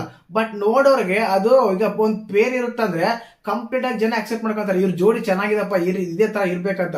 ಬಟ್ ಇವ್ರು ನೋಡಿದ್ರೆ ಆ ರೀತಿ ಆಗ್ತಾ ಇಲ್ಲ. ನಾನು ಒಂದು ಗಾದೆ ಮಾತಾಡಿದೆ ಸ್ಟಾರ್ಟಿಂಗ್ ಅಲ್ಲಿ, ರೋಗಿ ಬಯಸಿದ್ದು ಅದೇ ಡಾಕ್ಟರ್ ಕೊಟ್ಟಿದ್ದು ಅಂತದೆ. ಅಂದ್ರೆ ಇವ್ರಿಗೂ ಅದೇ ಬೇಕಾಗಿತ್ತು, ಬಿಗ್ ಬಾಸ್ ಅದೇ ಕೊಟ್ಟಿದ್ದಾನೆ. ಇವರು ಒಂದ್ ಸ್ವಲ್ಪ ನನಗೆ ಅನ್ಸಿದ್ದು ಒಂದ್ ಸ್ವಲ್ಪ ಬೇಕಾಗಿತ್ತ, ಓವರ್ ಆಕ್ಟಿಂಗ್ ಬೇಕಾಗಿತ್ತ ಅಂತ ಅನಿಸ್ತಾ ಇತ್ತು. ಮತ್ತೆ ನಿಮ್ಗೆ ನೋಡಿದಾಗ ಯಾವ ರೀತಿ ಅಂತ ಕಮೆಂಟ್ ಮಾಡಿ. ಎಲ್ಲರಿಗೂ ಅದೇ ರೀತಿ ಅನ್ಸ್ಬೇಕಂತ ಏನು ಇದೇನಿಲ್ಲ. ಬಟ್ ಸ್ವಲ್ಪ ಇದಾಗಬೇಕಾಗಿತ್ತು. ಯಾಕಂದ್ರೆ ಇನ್ನು ಟೈಮ್ ಇರ್ಬೇಕಾದ್ರೆ ಕಾಯ್ಬೇಕಾಗಿತ್ತು ಅಂತ ನಂಗೆ ಅನಿಸ್ತಾ ಇದೆ. ಅದು ಗಿಲ್ಲಿಗಳು ಟಾಂಗ್ ಕೊಡ್ತಾನೆ. 4 ವಾರಗಳಿಂದ ಇದನ್ನ ಬಿಟ್ಟು ನಿನ್ನೆ ಮೊನ್ನೆ ಬಂದ ಲವ್ ಮಾಡ್ತೀಯ ನೀನು ಅಂತ ಹೇಳಿ ಟಾಂಗ್ ಕೊಡ್ತಾನೆ ಗಿಲ್ಲಿ. ಇನ್ನು ಈ ರಾಶಿಕಾ ಮತ್ತು ಕಾವ್ಯ ಒಂದು ಡಿಬೇಟ್ ಆದಾಗ ಕಾವ್ಯ ತುಂಬಾ ಚೆನ್ನಾಗಿ ಮಾಡ್ತಾರೆ. ನೀ ಎಲ್ಲರ ಮೇಲೆ ಡಿಪೆಂಡ್ ಆಗ್ತೀಯಾ, ಬೇರೆ ಯಾವ್ದನ್ನ ಸಜೆಷನ್ ಕೊಟ್ರೆ ಮಾತ್ರ ತಗೊಂತೀಯ. ಕಂಪ್ಲೀಟ್ ಎಕ್ಸ್ಪೆಕ್ಟಬಲ್. ಎದಕ್ಕೆ ಅಂದ್ರೆ ಕಂಪ್ಲೀಟ್ ಆಗಿ ಇವರು ಯಾವುದೇ ಒಂದು ವಿಷಯ ತಗೊಳ್ಳಿ, ಯಾವುದೇ ಒಂದು ಇದು ಮಾಡಿ ಫಸ್ಟ್ ಬೇರೆಯವ್ರ ಹತ್ರ ಬೇರೆಯವ್ರ ಒಂದು ಸಜೆಷನ್ ಕೊಟ್ಟನೆ ಇವ್ರ ಆಟ ಮುಂದಕ್ಕೆ ಹೋಗುತ್ತೆ, ಇವ್ರ ಆಟ ಅಲ್ಲಿ ಹೋಗುತ್ತೆ. ಇಲ್ಲ ಅಂದಾಗ ಅಲ್ಲೇ ಸ್ಟಾಪ್ ಆಗಿಬಿಡ್ತಾರೆ, ಸ್ಟ್ರಕ್ ಆಗ್ಬಿಡ್ತಾರೆ. ಸ್ಪಂದನ ಗೇಮ್ ತಗೋಬೇಕಾದ್ರು ಅದೇ ರೀತಿ ಮಾಡಿದ್ರು, ಮಂಜ ಮಾತ್ರ ಅದೇ ರೀತಿ ಮಾಡ್ತಾ ಇದ್ರು. ಈಗ ಸೂರಜ್ ಬಂದರೆ ಅಂದ್ರೆ ಒಬ್ರು ಬಿಟ್ರೆ ಒಬ್ರು ನಿಮ್ಮ ಹತ್ರ ಇದ್ದೇ ಇರ್ತಾರೆ. ನೀವು ಆ ರೀತಿ ಆಟ ಆಡ್ತಾ ಇದ್ರ, ಆ ರೀತಿ ಇದ್ರ ಬಿಗ್ ಬಾಸ್ ಮನೇಲಿ ಅಂತ ಹೇಳ್ತಾರೆ. ಅದಕ್ಕೆ ನಮ್ಮ ರಾಶಿಕ್ ಅವ್ರು ಹೇಳ್ತಾರೆ, ನೀವು ಅದೇ ರೀತಿ ಎಲ್ಲ ನೀವು ಗಿಲ್ಲಿ ಜೊತೆಗೆ ಇರ್ತೀರಾ, ಫಸ್ಟ್ ಎಲ್ಲ ಗಿಲ್ಲಿ ಜೊತೆಗಿದ್ರಿ, ಇಂಡಿವಿಜುವಲ್ ಅಂತ ಬಂದಾಗ ನೀವು ಆಟ ಆಡ್ತಾ ಇಲ್ಲ, ಏನ್ ಮಾಡ್ತಾ ಇಲ್ಲ ಅಂತ. ನನ್ಗನ್ಸಿದೆ ಅಟ್ಲೀಸ್ಟ್ ಕಾವ್ಯ ಅವರು ಅಶ್ವಿನಿ ಗೌಡ ಹತ್ರ ಒಂದು ಅಂದ್ರೆ ಈಗ ಟಾಪ್ ಕಂಟೆಸ್ಟೆಂಟ್ ಅಶ್ವಿನಿ ಗೌಡ ಹತ್ರನೇ ಸುಮಾರಾಗಿ 3-4 ಸಲ ಆರ್ಗ್ಯುಮೆಂಟ್ ಆಗಿದೆ, 3-4 ಸಲ ಜಗಳ ಆಡಿದೆ. ನೀವು ಯಾರ ಹತ್ರ ಜಗಳ ಅಂತೆಲ್ಲ ಸ್ಟ್ಯಾಂಡ್ ತಗೊಂಡಿದ್ದಾರೆ, ಮಾತಾಡಿದರೆ, ಮಾತಂತ ಬಂದಿದೆ, ಅವ್ರು ಎಕ್ಸ್ಪ್ರೆಸ್ ಮಾಡಿದಾರೆ ವ್ಯಕ್ತಿತ್ವ ಏನಂತ, ನೀವೇನ್ ಮಾಡಿದ್ರ ಅಂತ ಕ್ಲಿಯರ್ ಕಟ್ ಆಗಿ ಗೊತ್ತಾಗುತ್ತೆ. ಅದರಲ್ಲಿ ಕೂಡ ನಮ್ಮ ಕಾವ್ಯ ರಾಶಿಕ ಈ ಪ್ರತಿವಾದ ಕೇಳಿದ್ಮೇಲೆ ನಮ್ಮ ಕ್ಯಾಪ್ಟನ್ ಡಿಸೈಡ್ ಮಾಡ್ಬೇಕು, ಅಂದ್ರೆ ಯಾರು ಇದ್ರ ಕರೆಕ್ಟ್ ಯಾರು ರಾಂಗ್ ಅಂತೇಳಿ ಹೋಗಿ ರೂಮಲ್ಲಿ ಹೋಗಿ ಕ್ಯಾಪ್ಟನ್ಸ್ ರೂಮಲ್ಲಿ ಹೋಗಿ ಹೇಳ್ತಾರೆ, ರಾಶಿಕಾ ಸೋತಿದ್ದಾರೆ, ಕಾವ್ಯನೇ ಗೆದ್ದಿದ್ದಾರೆ ಅಂತ. ಇದರಿಂದ ಏನಾಗುತ್ತೆ ಅಂದ್ರೆ ಇವರು ನಾಮಿನೇಟ್ ಆಗಕ್ಕೆ ತುಂಬಾ ಹೈ ಚಾನ್ಸಸ್ ಇರುತ್ತಂತ ಬಿಗ್ ಬಾಸ್ ಇಂದ ಕರೆಕ್ಟ್ ಸ್ಟಾರ್ಟಿಂಗ್ ಅಲ್ಲಿ ಒಂದು ಅನೌನ್ಸ್ಮೆಂಟ್ ಬಂದಿರುತ್ತೆ. ಇನ್ನು ಅದಾದ್ಮೇಲೆ ರಕ್ಷಿತಾ ರಿಷಾ ಹೋಗ್ತಾರೆ. ಇದ್ರಲ್ಲಂತೂ ಡಾಮಿನೇಟ್ ಮಾಡ್ತಾರೆ ಗುರು ರಕ್ಷಿತಾ ಅವರು ಆ ರಾಶಿನ. ಎದಕ್ಕೆ ಅಂದ್ರೆ ಕಂಪ್ಲೀಟ್ ಆಗಿ ಮಾತಾಡಕ್ ಅವಕಾಶನೇ ಕೊಡಲ್ಲ, ಆ ರೀತಿಯಾಗಿ ಮಾಡ್ತಾರೆ. ಯಾಕೆ ಅಂದ್ರೆ ಅವ್ರ ಮಾತು ಸ್ವಲ್ಪ ಕನ್ನಡ ಇಲ್ಲ ಅಂತ ಹೇಳ್ತಾ ಇದ್ರು, ಬಟ್ ಇಲ್ಲಿ ಬಂದಾಗ ಮಾತ್ರ ಕಂಪ್ಲೀಟ್ ಆಗಿ ನೀವೇನ್ ಮಾಡ್ತೀರಾ, ಏನು ಕೆಲಸ ಮಾಡಲ್ಲ, ಸುಮ್ನೆ ಬೇರೆನ ಮ್ಯಾನಿಪುಲೇಟ್ ಮಾಡ್ತಾ ಇದ್ರ, ಬೇರೆ ಹತ್ರ ಇರ್ತೀರಾ, ಬೇರೆ ಹತ್ರ ಹೋಗ್ತೀರಾ, ಆ ರೀತಿ ಇರುತ್ತೆ ನಿಮ್ಮ ಆಟ. ಕಂಪ್ಲೀಟ್ ಆಗಿ ನೀವಂತೂ ಹೊಂದಿದ್ದೀರಾ, ತುಂಬಾ ನೀವು ಫೇಕ್ ಇದ್ದೀರಾ, ಬೇರೆಯನ್ನ ಉಪಯೋಗಿಸ್ಕೊಳಕ್ಕೆ ಮಾತ್ರ ಪ್ರಯತ್ನ ಪಡ್ತೀರಾ ಅಂತೇಳಿ ಕ್ಲಿಯರ್ ಕಟ್ ಆಗಿ ಒಂದು ಕಟ್ಟಿಗೆ ಮುರಿದಂಗೆ ಅಂತ ನೋಡಿ ಆ ರೀತಿಯಾಗಿ ವಾರ್ನ್ ಮಾಡ್ತಾರೆ. ತುಂಬಾ ಇಷ್ಟ ಆಯ್ತು ರಕ್ಷಿತ್ ಅವರು ಡಿಬೇಟ್ ಆಗಿದ್ದು ಕೂಡ. ಇದು ಸ್ವಲ್ಪ ರಾಶಿ ಅವರು ಸ್ವಲ್ಪ ಓವರ್ ಆಕ್ಷನ್ ಮಾಡ್ತಾ ಇದ್ರು. ನಾನು ಕಿಚ್ಚ ಸರ್ ಕೇಳ್ತೀನಿ, ಶನಿವಾರ ಎಪಿಸೋಡ್ ಅಲ್ಲಿ ಕನ್ನಡ ಬರಂತ ಮೇಡಮ್ ಅವೆಲ್ಲಿ ಎದಕ್ ಮೇಡಮ್, ನಿಮ್ಗೆ ಏನಂತ ಕಳ್ಸಿದ್ರಲ್ಲಿ ಡಿಬೇಟ್ ಮಾಡ್ಬೇಕು, ಆರ್ಗ್ಯುಮೆಂಟ್ ಮಾಡ್ಬೇಕು ಕಳ್ಸಿದ ತಾನೆ, ನೀವು ಆರ್ಗ್ಯುಮೆಂಟ್ ಮಾಡ್ತಾನೆ, ಅದ್ ಬಿಟ್ಬಿಟ್ಟು ಬೇರೆದಲ್ಲಿ ಏನಕ್ಕೆ ಮಾತಾಡ್ತಾರೆ, ಯಾಕೆ ಮಾತಾಡ್ತಾರೆ ಅಂತ ಕ್ಲಿಯರ್ ಕಟ್ ಆಗಿ ಅನಿಸ್ತಾ ಇತ್ತು. ಬಟ್ ಇದೆಲ್ಲ ಆರ್ಗ್ಯುಮೆಂಟ್ ಆದ್ಮೇಲೆ ಕೂಡ ನಮ್ಮ ಕ್ಯಾಪ್ಟನ್ ರಘು ಅವರು ಏನ್ ಮಾಡ್ತಾರೆ ಅಂದ್ರೆ ನಮ್ಮ ರಾಶಿ ಅವ್ರನ್ನ ಡೈರೆಕ್ಟ್ ಆಗಿ ನಾಮಿನೇಟ್ ಮಾಡ್ತಾರೆ. ಸಾರಿ, ಅಲ್ಲಿ ನಾಮಿನೇಟ್ ಅಂತ ಹೇಳಲ್ಲ, ಈ ಟಾಸ್ಕ್ ಅಲ್ಲಿ ಗೆದ್ದಿದ್ದಾರೆ, ಇವ್ರು ಸೋತಾರೆ ಅಂತ ಹೇಳ್ತಾರೆ. ಅದರಲ್ಲಿ ನಮ್ಮ ರಕ್ಷಿತ್ ಅವ್ರು ಗೆಲ್ತಾರೆ, ರಾಶಿ ಅವರು ಸೋಲ್ತಾರೆ. ಅದಕ್ಕಿಂತ ಮುಂಚೆ ರಾಶಿಕ್ ಅವರು ಸೋತಿರ್ತಾರೆ, ಈಗ ರಾಶಿ ಅವರು ಸೋಲ್ತಾರೆ. ಇನ್ನು ಅದಾದ್ಮೇಲೆ ಜಾಹ್ನವಿ ಅಶ್ವಿನಿ ಅವರು, ಇವ್ರ ಬಗ್ಗೆ ನೀವೇ ಒಂದು ಕಮೆಂಟ್ ಮಾಡಿ ನಿಮ್ಗೆ ಹೇಗೆ ಅನಿಸ್ತಾ ಅಂತ. ಕಂಪ್ಲೀಟ್ ಆಗಿ ಅಶ್ವಿನಿ ಅವರು ಜಾಹ್ನವಿ ಅವರು ಸ್ಟಾರ್ಟಿಂಗ್ ಅಲ್ಲಿ ಇಬ್ಬರನ್ನ ಒಬ್ರಿಗೊಂದು ಬಿಟ್ಕೊಡಲ್ಲ, ಬಟ್ ಬಿಗ್ ಬಾಸ್ ಕಡೆಯಿಂದ ಅನೌನ್ಸ್ಮೆಂಟ್ ಬರುತ್ತೆ, ನೀವೇನು ಆರ್ಗ್ಯುಮೆಂಟ್ ಮಾಡ್ತಾ ಇದ್ರ, ಒಬ್ರಿಗೊಬ್ರು ಎತ್ಕೊಡ್ಕೊಂತ ಇದ್ರೆ ಏನ್ ಮಾಡ್ತಾ ಇದ್ರ ಅಂತ. ಇದು ಸೀರಿಯಸ್ ವಿಷಯ, ಸೀರಿಯಸ್ ಆಗಿ ಮಾತಾಡಂತ ಕೇಳಿದಾಗ ಕಂಪ್ಲೀಟ್ ಆಗಿ ಈ ವಿಷಯದಲ್ಲಿ ನಮ್ಮ ಅಶ್ವಿನಿ ಗೌಡ ಅವರು ಆರ್ಗ್ಯುಮೆಂಟ್ ಮಾಡ್ತಾರೆ, ಜಾಹ್ನವಿ ಅವರು ಆರ್ಗ್ಯುಮೆಂಟ್ ಮಾಡ್ತಾರೆ. ಇಲ್ಲ ಆರ್ಗ್ಯುಮೆಂಟ್ ಯಾರು ಸರಿ ಇತ್ತು ಅಂತ ಕೇಳೋದಾದ್ರೆ ಕಂಪ್ಲೀಟ್ ಆಗಿ ಅಶ್ವಿನಿ ಗೌಡ ಅವರ ಹಿಂದೆ ಇದ್ದಾರೆ, ಜಾಹ್ನವಿ ಅವರು ಇಲ್ಲ ಅಂತಲ್ಲ, ಸ್ಟೇಟ್ಮೆಂಟ್ ಕೊಡ್ತಾರಲ್ಲ, ಒಂದು ಒಂದು ಕತೆ ಇದೇನೋ ಆಮೆ ಮತ್ತು ಮೊಲದ ಕತೆ ಹೇಳ್ತಾರಲ್ಲ, ಮೊಲದ ಕತೆ ಕೇಳಿದಾಗ ನನಗೆ ಏನ್ ಅನಿಸ್ತು ಅಂದ್ರೆ ಇದು ಜಾಹ್ನವಿ ಅವ್ರ ಪ್ಲಾನ್ ಆಗಿತ್ತಾ, ಜಾಹ್ನವಿ ಅವ್ರು ಈ ರೀತಿ ಇರ್ಬೇಕು ಅನ್ಕೊಂಡಿದ್ರ? ಕಂಪ್ಲೀಟ್ ಆಗಿ ಅಲ್ಲಿ ಏನು ಇಲ್ಲ, ಜಾಹ್ನವಿ ಅವ್ರ ವ್ಯಕ್ತಿತ್ವನೇ ಎಕ್ಸ್ಪ್ರೆಸ್ ಇಲ್ಲ. ಇವತ್ ಮಾತಾಡಿದಾರೆ, ಇಲ್ಲ ಅಂತ ಹೇಳಿಲ್ಲ, ಬಟ್ ಎಲ್ಲಾ ಕಡೆಯಿಂದನೂ ಅಶ್ವಿನಿ ಕಡೆಯವರಿಂದಾನೇ ಅವ್ರಿಗೆ ಸ್ವಲ್ಪ ಸ್ಕೋಪ್ ಸಿಕ್ಕಿದೆ, ಅವ್ರ ಹಿಂದೆ ಇದ್ದಾರೆ, ಅವರಿಂದಾನೇ ಸ್ವಲ್ಪ ಬೆಳಕಿಗೆ ಬಂದಿದ್ದಾರೆ ಬಿಗ್ ಬಾಸ್ ಮನೆಯಲ್ಲಿ ಅಂತ ನನಗೆ ಕಂಪ್ಲೀಟ್ ಆಗಿ ಅನ್ಸುತ್ತೆ. ಬಟ್ ಇಲ್ಲಿ ಆರ್ಗ್ಯುಮೆಂಟ್ ಅಂತ ಬಂದಾಗ ಅಶ್ವಿನಿ ಅವರು ಚೆನ್ನಾಗಿ ಮಾತಾಡ್ತಾರೆ, ಇವರು ಚೆನ್ನಾಗಿ ಮಾತಾಡ್ತಾರೆ, ಸ್ನೇಹ ಅಂತ ಬಂದಾಗ ಅದಂತ ಬಂದಾಗ ಅಂತ ಸ್ವಲ್ಪ ಡಾಮಿನೇಟ್ ಮಾಡಿದ್ರ ಜಾಹ್ನವಿ ಅವರು ಅಂತ ಕೇಳಿದ್ರೆ ನೀವೇ ಕಮೆಂಟ್ ಮಾಡಿ. ನನ್ಗೆ ಅನ್ಸಿದ್ದೇನೆಂದ್ರೆ ಆರ್ಗ್ಯುಮೆಂಟ್ ಸರಿ ಇದೆ, ಇಬ್ಬರದು ಸರಿ ಇದೆ, ಅವರು ಹೇಳ್ಕೊಟ್ರೆ ಇವ್ರು ಹೇಳ್ಕೊಟ್ರೆ, ಬಟ್ ಗೇಮ್ ಪ್ರಕಾರ ಅಲ್ಲಿಲ್ಲ ಮನೆ ಇರೋ ಪ್ರಕಾರ ಮಾತಾಡಿರೋ ಪ್ರಕಾರ ಏನಂದ್ರೆ ಅಶ್ವಿನಿ ಅವ್ರನ್ನ ಸೇವ್ ಮಾಡಬೇಕಾಗಿತ್ತು. ಈ ಸ್ಪರ್ಧಾ ಒಂದು ಟಾಸ್ಕ್ ಅಲ್ಲಿ ವಿನ್ ಮಾಡಿ ಜಾಹ್ನವಿ ಅವ್ರನ್ನ ಸೋಲ್ಸ್ಬೇಕಾಗಿತ್ತು. ಬಟ್ ಇಲ್ಲಿ ಏನ್ ಮಾಡ್ತಾರೆ ಅಂದ್ರೆ ಅಶ್ವಿನಿ ಅವ್ರನ್ನೇ ಸೋಲ್ಸಿ ಜಾಹ್ನವಿ ಅವರಿಗೆ ನಾಮಿನೇಟ್ ಇಂದ ಸೇವ್ ಮಾಡ್ದಂಗೆ ಆಯ್ತು ಅನ್ಸುತ್ತೆ ಕಂಪ್ಲೀಟ್ ಆಗಿ. ಇನ್ನು ಅದಾದ್ಮೇಲೆ ಮುಖ್ಯವಾಗಿ ನಮ್ಮ ಸುಧೀರ್ ಅವರು ಧ್ರುವಂತ್ ಅವ್ರು ಹೋಗ್ತಾರೆ. ಈ ಸುಧೀರ್ ಅವರು ಎಷ್ಟು ಓವರ್ ಆಕ್ಟಿಂಗ್ ಮಾಡ್ತಾರೆ ಅಂದ್ರೆ ಯಾವೋ ಎರಡೋ ಹಳೇ ಡೈಲಾಗ್ ಹೇಳ್ಕೊಂಡು ಅದು ಪ್ರಾಸ ಸೇರಿಸಿ ಅದು ಸೇರಿಸಿ ಕಚಾಪಿಚಿ ಮಾಡಿ ನಾನ್ಗೆ ಹೇಳ್ತಿದ್ದೆ ಬಿಗ್ ಬಾಸ್ ನಾನು ಇನ್ನ ಮಾತಾಡ್ಬೇಕಾಯ್ತು, ಬಿಗ್ ಬಾಸ್ ಇನ್ನ ಮಾತಾಡ್ಬೇಕಾಗಿತ್ತು, ಇದೆಲ್ಲ ಬೇಕಾ? ಅದೇನೆಲ್ಲ ಮಾತಾಡ್ಬೇಕು ಅಲ್ಲಿರ್ಬೇಕಾದ್ರೆ ಮಾತಾಡಲ್ಲ. ನಂಗೆ ಒಂದನ್ಸಿತ್ತಂತ ನಿಜ, ಧ್ರುವಂತ್ ಅವರು ಕ್ಲಿಯರ್ ಕಟ್ ಆಗಿ ಎಕ್ಸ್ಪ್ರೆಸ್ ಮಾಡ್ತಾರೆ, ಅವ್ರು ಏನು ಎತ್ತ ನಾನು ಯಾಕೆ ಏನು ಅಂತ ಕ್ಲಿಯರ್ ಕಟ್ ಆಗಿ ಹೇಳ್ತಾರೆ. ಇವರು ಮಾಡದೆ ಅರ್ಧಂಬರ್ಧ ಕೆಲಸ ಮಾಡ್ತಾರೆ ಸುಧೀರ್ ಅವರು. ಅದರಲ್ಲಿ ಮತ್ತೆ ನಾನೇ ಕರೆಕ್ಟು, ನಾನೇ ಸ್ಟ್ರಾಂಗು, ನಾನೇ ಹಿಂಗಿದ್ದೀನಿ ಅಂತ ಹೇಳ್ತಾರೆ. ಈ ಗ್ಯಾರಂಟಿ ಇವರು ಏನಿದೆ ಒಂದು ಬೇರೆಯವ್ರ ಹತ್ರ, ಜಾಹ್ನವಿ ಹತ್ರ ಆಗಿರ್ಬೋದು, ನಮ್ಮ ಅಶ್ವಿನಿ ಮೇಡಮ್ ಹತ್ರ ಆಗಿರ್ಬೋದು, ಮಾತಾಡ್ಬೇಕಾದ್ರೆ ಯಾವ ರೀತಿ ಎಲ್ಲ ಇವ್ರು ಕಾಣ್ತಾರೆ ಅಂದ್ರೆ ತುಂಬಾ ನೆಗೆಟಿವ್ ಆಗಿ ಕಾಣ್ತಾರೆ. ಬಟ್ ಅದು ಅವ್ರಿಗೆ ಅರ್ಥ ಆಗುತ್ತೆ ಅಂತ ಗೊತ್ತಿಲ್ಲ. ಆದ್ರೆ ಮಾತ್ರ ಇದು ಮಾತ್ರ ಕಂಪ್ಲೀಟ್ ಆಗಿ ಸುಧೀರ್ ಅವರು ಧ್ರುವಂತ ಹತ್ರ ಆರ್ಗ್ಯುಮೆಂಟ್ ಮಾಡ್ಬೇಕಾದ್ರೆ ಎಷ್ಟೇ ನೀಟಾಗಿ ಧ್ರುವಂತ ಮಾತಾಡಿದ್ರು ಅಷ್ಟೇ ಕೆಟ್ಟದಾಗಿ ಸುಧೀರ್ ಅವರು ಮಾತಾಡ್ತಾರೆ. ಕಂಪ್ಲೀಟ್ ಆಗಿ ಝೀರೋ. ಕಂಪ್ಲೀಟ್ ಆಗಿ ಅವ್ರು ಏನೋ ಪ್ರಾಸ ಸೇರಿಸಬಹುದು, ಅದು ಇದು ಬಿಟ್ರೆ ವ್ಯಕ್ತಿತ್ವ ಅಂತ ಬಂದಾಗ, ಮಾತು ಅಂತ ಬಂದಾಗ, ಏನ್ ಮಾತಾಡ್ಬೇಕಂತ ಬಂದಾಗ ಕಂಪ್ಲೀಟ್ ಆಗಿ ರಾಂಗ್ ಅಂತ ನಾನಂತ ಹೇಳ್ತೀನಿ. ಇನ್ನು ಅದಾದ್ಮೇಲೆ ನಮ್ಮ ಧನು ಸೂರಜ್ ಅವರು ಇದು ಕೂಡ ಅಷ್ಟೇನೆ. ಯಾಕಂದ್ರೆ ಧನು ಸೂರಜ್ ಅವರು ಆರ್ಗ್ಯುಮೆಂಟ್ ಆದಾಗ ನಾನು ಕೊನೆಯಲ್ಲಿ ಹೇಳ್ತೀನಿ ತಪ್ಪು ನಿರ್ಧಾರ ಹೇಳ ಅಂತ. ಧನು ಸೂರಜ್ ಅವರು ಬಂದಾಗ ಧನು ಅವರು ಕರೆಕ್ಟಾಗಿ ಮಾತಾಡ್ತಾರೆ, ಸೂರಜ್ ಅವರು ಪರವಾಗಿಲ್ಲ ಅನ್ಸ್ತಾರೆ. ಬಟ್ ಇಲ್ಲಿ ಏನಾಗ್ತದೆ, ಧನು ಸ್ವಲ್ಪ ಬಿಟ್ಕೊಟ್ಬಿಟ್ರ ಅಂತ ಅನ್ಸುತ್ತೆ. ಮಾತಾಡ್ಬೇಕಾದ್ರೆ ಇನ್ನೂ ಸ್ವಲ್ಪ ವಾಯ್ಸ್ ರೈಸ್ ಮಾಡಿ ಇನ್ನೂ ಮಾತಾಡ್ಬೋದಾಗಿತ್ತು. ಆದ್ರೆ ಇವ್ರು 4 ಜನ ಮಾತಾಡ್ತಾರೆ, ಅದೆಲ್ಲ ಮಾತಾಡ್ತಾರೆ. ಕಂಪೇರ್ ಮಾಡ್ಕೊಂಡ್ರೆ ಬಂದು ಇವರು ಕಂಪ್ಲೀಟ್ ಆಗಿ ಇವ್ರು ಬಂದು ಆಲೇ 4 ವಾರ ಆಗ್ತದೆ, 4 ವಾರ ಮನೆಯಿಂದಿದ್ದಾರೆ. ಇವರು ರಘು ಅವರು ಯಾವ ರೀತಿ ನಿರ್ಧಾರ ತಗೊಂತಾರೆ, ಕಂಪ್ಲೀಟ್ ಆಗಿ ರಾಂಗ್ ನಿರ್ಧಾರ ತಗೋತಾರೆ ಕೆಲವು ವಿಷಯಗಳಲ್ಲಿ. ಇಲ್ಲಿ ತಗೊಂಡಾಗ ಇಬ್ರು ಆರ್ಗ್ಯುಮೆಂಟ್ ಸರಿ ಇತ್ತು. ಬಟ್ ಧನುಷ್ ಅವರ ಆರ್ಗ್ಯುಮೆಂಟ್ ಸ್ವಲ್ಪ ವ್ಯಾಲಿಡ್ ಪಾಯಿಂಟ್ಸ್ ಇತ್ತು. ಅವ್ರ ಪಾಯಿಂಟ್ ಅಲ್ಲಿ ಅವ್ರು ಏನೋ ಹೇಳ್ತಾರೆ, ಅಲ್ಲೆಲ್ಲೋ ಮುಳ್ಳೆ ಕುತ್ಕೊಂತಾನೆ. ಅಭಿಷೇಕ್ ಹತ್ರ ಮಾತಾಡಿರ್ತಾನೆ, ಅಲ್ಲೂ ಹೇಳ್ತಾರೆ, ಇಲ್ಲಿ ಹೇಳ್ತಾರೆ. ಅಂದ್ರೆ ಅದು ಕಂಪ್ಲೀಟ್ಲಿ ರಾಂಗು. ಮಾತಂತ ಬಂದಾಗ ಮಾತಾಡಿದರೆ ಅಶ್ವಿನಿ ಮೇಡಮ್ ಹೇಳಿದರೆ ನೀವು ಮಾಡಿದ ರಾಂಗು, ನೀವು ಮಾಡಿ ತಪ್ಪು, ಈ ರೀತಿ ಮಾಡಬಾರ್ದು ಅಂತ. ಆ ರೀತಿ ಕೂಡ ಮಾಡಿದರೆ. ಬಟ್ ಇಲ್ಲಿ ಏನಾಗುತ್ತೆ ಅಂದ್ರೆ ನಮ್ಮ ಕ್ಯಾಪ್ಟನ್ ರಘು ಅವರು ಒಂದು ತಪ್ಪು ನಿರ್ಧಾರಗಳಿಂದ ಏನಾಗುತ್ತೆ ಅಂದ್ರೆ ಸೂರಜ್ ಅವ್ರನ್ನ ಸೇವ್ ಮಾಡಿ ಧನು ಅವರು ನಾಮಿನೇಟ್ ಮಾಡ್ತಾರೆ. ಇನ್ನು ಗಿಲ್ಲಿ ಚಂದ್ರ ಅಂತ ಬಂದಾಗ ಇಲ್ಲಂತ ಫುಲ್ ಡಾಮಿನೇಟ್ ಆಗಿದ್ರು. ಚಂದ್ರ ಅವರು ಕಂಪ್ಲೀಟ್ ಆಗಿ ಸೇಫ್ ಗೇಮ್ ಮಾಡ್ತಾ ಇದಾರೆ. ಅದು ಎಕ್ಸ್ಪ್ರೆಸ್ ಗಳು ಗೊತ್ತಾಗ್ತಾ ಇದೆ. ಅದು ಕ್ಯಾಪ್ಟನ್ ರಘು ಅವ್ರಿಗೆ ಗೊತ್ತಾಗಿಲ್ಲ, ಅಷ್ಟೇ, ಏನು ಮಾಡೋಕ್ಕಾಗಲ್ಲ. ಬಟ್ ಗಿಲ್ಲಿ ಮಾತ್ರ ಎಲ್ಲದ್ ಕೇಳ್ತಾರೆ, ನೀನೇ ರೇಸ್ ಅಲ್ಲಿ ಇದೆಯಾ, ನೀನೇ ಫಸ್ಟ್ ಅಲ್ಲಿ ಇದೆಯಾ, ಚೆನ್ನಾಗಿ ಆಟ ಆಡ್ಯಾರ ಅಂತ ನೀನೇ ಹೇಳಿದ್ಯಾ, ಮತ್ತೆ ಈಗ ನನ್ನ ಅರ್ಹ ಅಲ್ಲ ಅಂತ ಯಾವ ಕಾರಣ ಕೇಳ್ತೀಯ ಅಂತ ಕೇಳಿದ್ರೆ ಹೆಣ್ಮಕ್ಳು ಉಪಯೋಗಿಸ್ಕೊಂತಾನೆ, ಹೆಣ್ಮಕ್ಳ ಬಗ್ಗೆ ಸ್ಟಾಂಡ್ ತಗೊಂತಾನೆ, ಹೆಣ್ಮಕ್ಳೇ ಇರ್ತಾನೆ ಅಂತ ಹೇಳ್ತಾರೆ. ಅದ್ರ ಬಗ್ಗೆ ನೀವೇ ಮಾತಾಡ್ಬೇಕು. ರಾಶಿ ಗೌಡ ಹತ್ರ ಯಾವ ರೀತಿ ಇರ್ತಾ ಇದೀರಾ ನೀವು ಅಂತ, ರಿಷಾ ಗೌಡ ಹತ್ರ ನೀವು ಯಾವ ರೀತಿ ಇರ್ತಾ ಇದ್ದೀರಾ, ಎಕ್ಸ್ಪ್ರೆಸ್ ಮಾಡ್ತಾ ಇದ್ದೀರಾ, ನೀವು ಯಾವ ರೀತಿ ವರ್ತನೆ ಮಾಡ್ತಾ ಇದ್ದೀರಾ ಅಂತ ಕ್ಲಿಯರ್ ಕಟ್ ಆಗಿ ಹೊರಗಡೆ ಫ್ಯಾನ್ಸ್ಗಳು ಅರ್ಥ ಆಗುತ್ತೆ. ಇವ್ ಡಿಬೇಟ್ ತುಂಬಾ ಫನ್ ಆಗಿತ್ತು. ಬಟ್ ಗಿಲ್ಲಿ ಕೂಡ ಮಾತಾಡಿದ್ರೆ ಕಂಪ್ಲೀಟ್ ಆಗಿ ಯಾವುದೇ ಒಂದು ಇದಿಲ್ದಾನೆ ಕಂಪ್ಲೀಟ್ ಆಗಿ ಮಾತಾಡ್ತಾರೆ. ಬಟ್ ಇಲ್ಲಿ ಏನಾಗುತ್ತೆ ಅಂದ್ರೆ ಸ್ವಲ್ಪ ಕಾಮಿಡಿ ಅದು ಇದು ಆಗಿರೋದ್ರಿಂದ ಕಂಪ್ಲೀಟ್ ಆಗಿ ನಮ್ಮ ರಘು ಅವರು ಒಂದು ತಪ್ಪು ನಿರ್ಧಾರದಿಂದ ಏನಾಗ್ತಾರೆ, ಗಿಲ್ಲಿನ ಅವರನ್ನ ನಾಮಿನೇಟ್ ಮಾಡಿ ನಮ್ಮ ಚಂದ್ರನ ಅವ್ರನ್ನ ಸೇವ್ ಮಾಡ್ತಾರೆ. ಕಂಪ್ಲೀಟ್ ಆಗಿ ಸೇಫ್ ಗೇಮ್ ಅಂತ ಕೂಡ ಹೇಳ್ಬೋದು. ಇನ್ನು ಅದಾದ್ಮೇಲೆ ನಮ್ಮ ಚಂದ್ರಬಾಬು ಅವ್ರದ್ದು, ಅದಾದ್ಮೇಲೆ ಮಾಳು ಮತ್ತು ಅಭಿಷೇಕ್ ಇಲ್ಲಿ ಕ್ಲಿಯರ್ ಕಟ್ ಆಗಿ ಒನ್ ಸೈಡ್ ಮ್ಯಾಚ್ ಗುರು. ಯಾಕಂದ್ರೆ ಮಾಳು ತುಂಬಾ ಮಾತಾಡಲ್ಲ, ಸ್ವಲ್ಪ ಟಾಸ್ಕ್ ಅಂತ ಆಡ್ತಾರೆ. ಬಟ್ ಪಾಯಿಂಟ್ ಟು ಪಾಯಿಂಟ್ ಮಾತಾಡ್ಬೇಕಂದ್ರೆ ಅಭಿಷೇಕ್ ಅವ್ರು ಹೇಳಿದ್ದು ಸತ್ಯ. ಯಾಕೆ ಅಂದ್ರೆ ಅವ್ರ ಮಾತುಗಳಾಗಿರ್ಬೋದು, ಅವ್ರ ಪದಗಳಾಗಿರ್ಬೋದು, ಅವ್ರ ಇದು ಏನಾಗಿ ವ್ಯಕ್ತಿತ್ವ, ನಡೆ ನುಡಿ ಮಾತು ಅಂತ ತಗೊಂಡಾಗ ಅವರು ತುಂಬಾ ಚೆನ್ನಾಗಿ ಮಾತಾಡ್ತಾರೆ ಕಂಪೇರ್ ಟು ಮಾಳು ಮಾಡ್ಕೊಂಡ್ರೆ. ಅಲ್ಲಿ ಕೂಡ ನಮ್ಮ ರಘು ಅವ್ರು ಏನ್ ಮಾಡ್ತಾರೆ ಅಂದ್ರೆ ಮಾಳುನ ನಾಮಿನೇಟ್ ಮಾಡಿ ಅಭಿಷೇಕ್ ಅವರು ಸೇವ್ ಮಾಡ್ತಾರೆ. ಇನ್ನು ಮಲ್ಲಮ್ಮ ಸ್ಪಂದನ, ಮಲ್ಲಮ್ಮ ಅವರು ತುಂಬಾ ಅಂದ್ರೆ ತುಂಬಾ ಓವರ್ ಆಗಿ ಮಾತಾಡಿದ್ರ ನಂಗೆ ಅನಿಸ್ತಾ ಇದೆ. ಅಲ್ಲ, ಹುಡುಗಿಯರು ರೆಡಿ ಆಗ್ತಾರೆ, ಅದೆಲ್ಲ ಕಾಮನ್. ನೀವು ಮೇಕಪ್ ಆಗಲ್ಲ ಅಂತ ಅವರು ಮೇಕಪ್ ಹಾಕೋಬೇಡ, ಬಟ್ಕೊಳಕ್ಕೆ ಬೇಡ, ಮಾತಾಡಬೇಡ, ಹಂಗ್ ಮಾಡ್ಬೇಡ, ಹಿಂಗ್ ಮಾಡ್ಬೇಡ ಅಂತ ಹೇಳಿದ್ರೆ ತುಂಬಾ ತಪ್ಪಲ್ಲ ಮಲ್ಲಮ್ಮ ಅವರೇ, ವಯಸ್ಸಲ್ಲಿ ಇದೀರಾ, ಈ ರೀತಿ ಮಾತಾಡಿ ತಪ್ಪಲ್ಲ ಅಂತ ಅನ್ಸ್ತು. ಬಟ್ ಕಂಪ್ಲೀಟ್ ಆಗಿಲ್ಲ ಅಂದ್ರೆ ಇಲ್ಲಿ ಹೋದಾಗ್ಲೇ ಗೊತ್ತಾಗುತ್ತೆ. ಮಲ್ಲಮ್ಮ ಅವ್ರನ್ನ ನಾಮಿನೇಟ್ ಮಾಡ್ತಾರೆ, ಸ್ಪಂದನ ಅವ್ರನ್ನ ಸೇವ್ ಮಾಡ್ಕೊಂತಾರೆ. ಯಾಕಂದ್ರೆ ಟಾಸ್ಕ್ ಆಗಿರ್ಬೋದು, ಪದಗಳಾಗಿರ್ಬೋದು, ಸ್ವಲ್ಪ ಓಪನ್ ಅಪ್ ಆಗಿರ್ಬೋದು, ಬೇರೆ ತರ ಮಾತಾಡೋದಾಗಿರ್ಬೋದು, ಇದರಿಂದ ತುಂಬಾ ಬಿಗ್ ಬಾಸ್ ಮನೆಗೆ ಸ್ಪಂದನ ಅವರಿಂದ ಸಿಗ್ಬೋದು ಮುಂದಿನ ದಿನಗಳಲ್ಲಿ. ಬಟ್ ಮಲ್ಲಮ್ಮರಿಂದ ಏನ್ ಸಿಗುತ್ತೆ ಹೇಳಿ, ಕಂಪ್ಲೀಟ್ ಆಗಿ ಒನ್ ಸೈಡ್ ಮ್ಯಾಚ್ ಅಂತ ಹೇಳ್ಬೋದು. ಆದ್ರಿಂದ ಸ್ಪಂದನ ನಾಮಿನೇಟ್ ಮಾಡ್ತಾರೆ.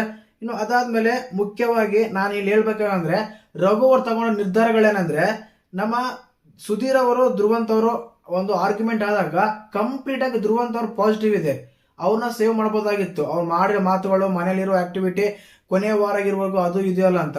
ಬಟ್ ಇಲ್ಲಿ ಏನಾಗುತ್ತೆ ಅಂದ್ರೆ ಸುಧೀರ್ ಅವ್ರಿಗೆ ಕಾನ್ಫಿಡೆನ್ಸ್ ಇದೆ ಅಂತೆ, ಅದು ಇದೆ ಅಂತ ಇದಿದೆ ಅಂತೆಲ್ಲ ಹೇಳಿ ಕೊಡ್ತಾರೆ.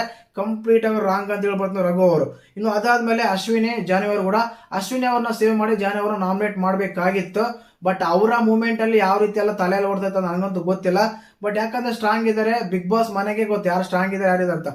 ಕಿಚ್ಚ ಸರ್ ಕೊನೆ ಎಪಿಸೋಡ್ ಹೇಳಿದ್ದಾರೆ, ಸ್ಟ್ರಾಂಗ್ ಕಂಡೀಷನ್ ನಾಮಿನೇಟ್ ಮಾಡಿ ಇದು ಮಾಡಕ್ ಹೋಗ್ಬೇಡಿ ಅಂತ. ಆದ್ರೂ ಇವ್ರು ಮಾತಾಡ್ತಾ ಇಲ್ಲ ಅನ್ಸುತ್ತೆ. ಇನ್ನು ಧನುಷ್ ಮತ್ತೆ ಸೂರಜ್ ಅವರು ಕೂಡ ಕಂಪ್ಲೀಟ್ ಆಗಿ ರಾಂಗ್. 4 ವಾರಗಳನ್ನ ಆಟ ಆಡ್ತಾ ಇದ್ದಾರೆ, ಅವ್ರು ನಾಮಿನೇಟ್ ಮಾಡ್ಬೇಕಾಗಿತ್ತು. ಅದ್ ಬಿಟ್ಬಿಟ್ಟು ಸೂರಜ್ ಅವರು ಸೇವ್ ಮಾಡಿ ಧನುಷ್ ಅವ್ರನ್ನ ನಾಮಿನೇಟ್ ಮಾಡ್ತಾರೆ.